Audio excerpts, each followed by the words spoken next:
Olá, meu querido e minha querida, sejam bem-vindos à segunda aula sobre prevenção e recuperação de falhas, uma coisa muito importante para que a gente possa, ao longo do caminho, tá aplicando isso na nossa vida cotidiana, no trabalho, porque sempre existe aí a possibilidade de falha e é importante que a gente seja sempre atento. E hoje a gente vai falar sobre detecção e análise de falhas. Então vamos lá. Quando a gente fala de detecção e análise de falhas, dado que as falhas ocorrem, os gerentes de produção primeiro devem contar com mecanismos para assegurar que percebam rapidamente que uma falha ocorreu e, segundo, ter procedimentos disponíveis que analisam a falha para descobrir sua causa mais fundamental. Então, a gente tem que entender por que está falhando. A gente tem que detectar rápido e entender o porquê que está falhando aquele equipamento, aquele setor, enfim, seja o que esteja falhando. Bom, os mecanismos para detectar falhas dentro das organizações, então as organizações às vezes podem não saber que o sistema falhou e por isso perdem a oportunidade de acertar as coisas para o cliente e de aprender com a experiência. Ué, professor, mas como assim? Falhou e eu não sei? É porque às vezes você está entregando um produto para um cliente e não sabe o que está falhando porque o cliente não te fala que está falhando. Mas então existem alguns mecanismos para procurar falhas de forma proativa, ou seja, a empresa buscar saber se está falhando ou não. Então, existem verificações no processo, os empregados verificam que o serviço é aceitável durante o próprio processo. Isso é realizado frequentemente em restaurantes. Por exemplo, está tudo certo com a sua refeição, senhora? Durante o processo está acontecendo e você está lá querendo saber se está ocorrendo tudo da forma que deve. Diagnóstico de máquinas. Uma máquina é testada fazendo-se com que passe por uma sequência prescritiva de atividades planejadas para revelar quaisquer falhas ou falhas potenciais. Procedimentos de assistência técnica de computadores muitas vezes incluem esse tipo de verificação. Ou seja, aquele diagnóstico chegou, igual no médico, né? Chegou, você vai fazer todo um diagnóstico para descobrir se existe alguma falha do sistema, onde está falhando, coisa e tal. Entrevistas na saída. No final de um serviço, o pessoal pode, formal ou informalmente, verificar se o mesmo foi satisfatório e procurar descobrir problemas, assim como obter elogios. Então, na hora que você estava pagando, né, a pessoa chega, tudo bem com você, como é que foi o atendimento, foi tudo bacana. Aquela conversa informal que você acaba falando. Ou no caixa do supermercado, tem algum produto que o senhor não achou, deixou de achar, o que o senhor procurou e não tinha, né? Então você faz aquela pequena entrevista aí, anota direitinho. Outro mecanismo, pesquisas telefônicas. Aí um pouquinho mais a gente usa muito e-mail, né? Podem ser usados para solicitar opiniões de produtos ou serviços. Então no e-mail avalie como é que foi, aquela coisa toda. Companhia de aluguel de televisores, por exemplo, o livro americano, tá gente? Calma aí. Podem verificar a instalação e o funcionamento do equipamento dessa forma. Grupos de foco são grupos de clientes aos quais se pede que, em conjunto, focalize alguns aspectos de um produto ou serviço. Podem ser usados para descobrir problemas específicos ou atitudes mais gerais em relação ao produto ou serviço. Temos ainda aí, fichas de reclamações ou folhas de feedback. São usados por muitas organizações para solicitar pontos de vista sobre os produtos e serviços. O problema nesse caso é que poucas pessoas têm completado, né? Você fica lá escrevendo e tal. Eu faço, tá? É possível tentar identificar que os que respondem e acompanhar qualquer problema individual. Então eu gosto, tá? Até porque geralmente isso acontece muito quando é um serviço, né? E aí, pensa, aconteceu comigo recentemente, fui no hotel, né? Num lugar muito bacana, esperando, o hotel muito famoso, eu esperava bem mais, e estava bem decadente. E aí eu fui lá e preenchi toda a ficha com tudo que eu achei de errado, né? Não sei o que houve, mas minha reclamação eu registrei. Existe também, né, hoje em dia, né, o Reclame Aqui, né? O pessoal coloca lá muito reclamando aí no ponto de algumas coisas que compram e tal. Questionários podem gerar uma taxa de resposta ligeiramente mais alta do que as fichas de reclamações. Podem, entretanto, gerar somente informações gerais pelas quais é difícil identificar queixas individuais específicas, né? Lá no questionário você vai colocar quase múltipla escolha, né? Então, às vezes, passa batido. E ainda quando tem outros, ninguém para escrever aquele outro. É difícil, tá? Temos que analisar muito bem como fazer esse formulário. Bom, mas detectadas as falhas, então a gente passa a analisá-las. Uma das atividades críticas para uma organização, quando uma falha ocorre, é entender por que a falha ocorreu.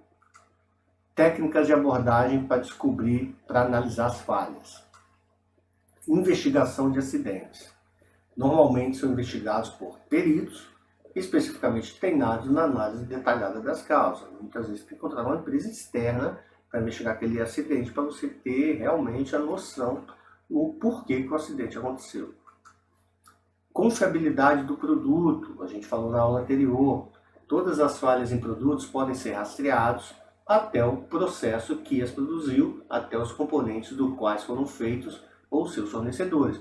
Hoje em dia, né, tudo vem código de barra, tem um monte de números, justamente para ficar rastreável.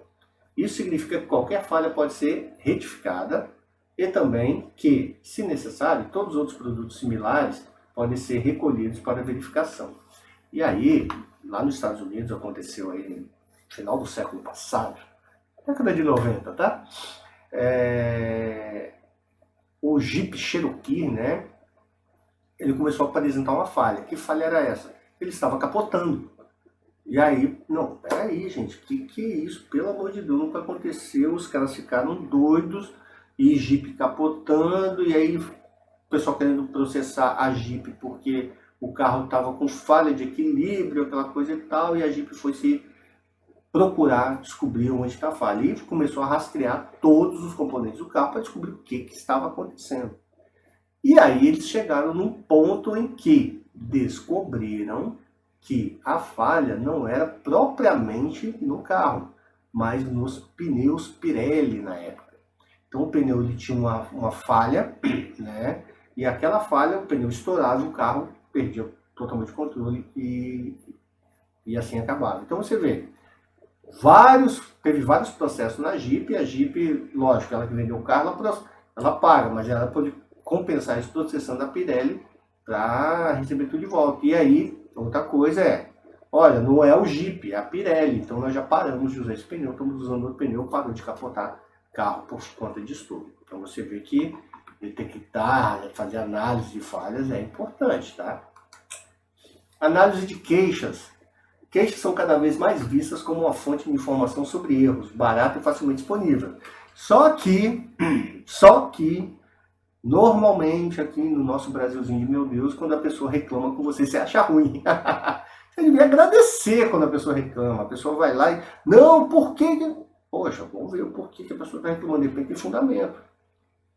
Queixas e também elogios precisam ser considerados seriamente, tá? Então, elogios também, estamos no caminho certo. Por isso que eu peço para vocês aí, quando assistem às aulas, dá um like, ou vai lá e dá uma questionada. Por quê? Para me descobrir as falhas. Ah, poderia ter feito assim, poderia ter feito assado. Se ninguém fala nada, a gente fica assim, pô, legal, mas será que as pessoas estavam gostando? Será que estava certo? A pessoa só passou batido? Isso é importante, tá? Pois provavelmente representa somente a ponta do iceberg de atitudes de clientes.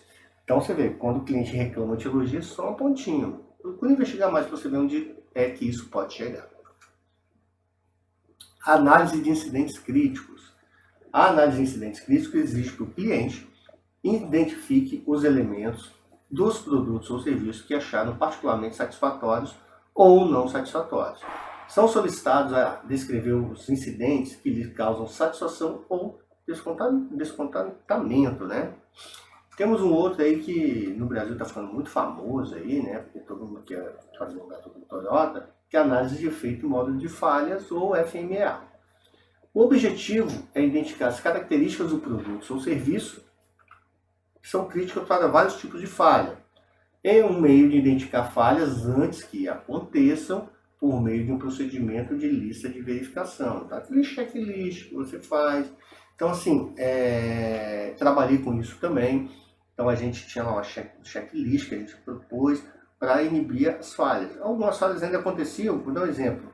a gente saía com o veículo, checava o farol, checava tudo. Só que o farol é um negócio que não está na mão do operador saber quanto tempo de operação que tem.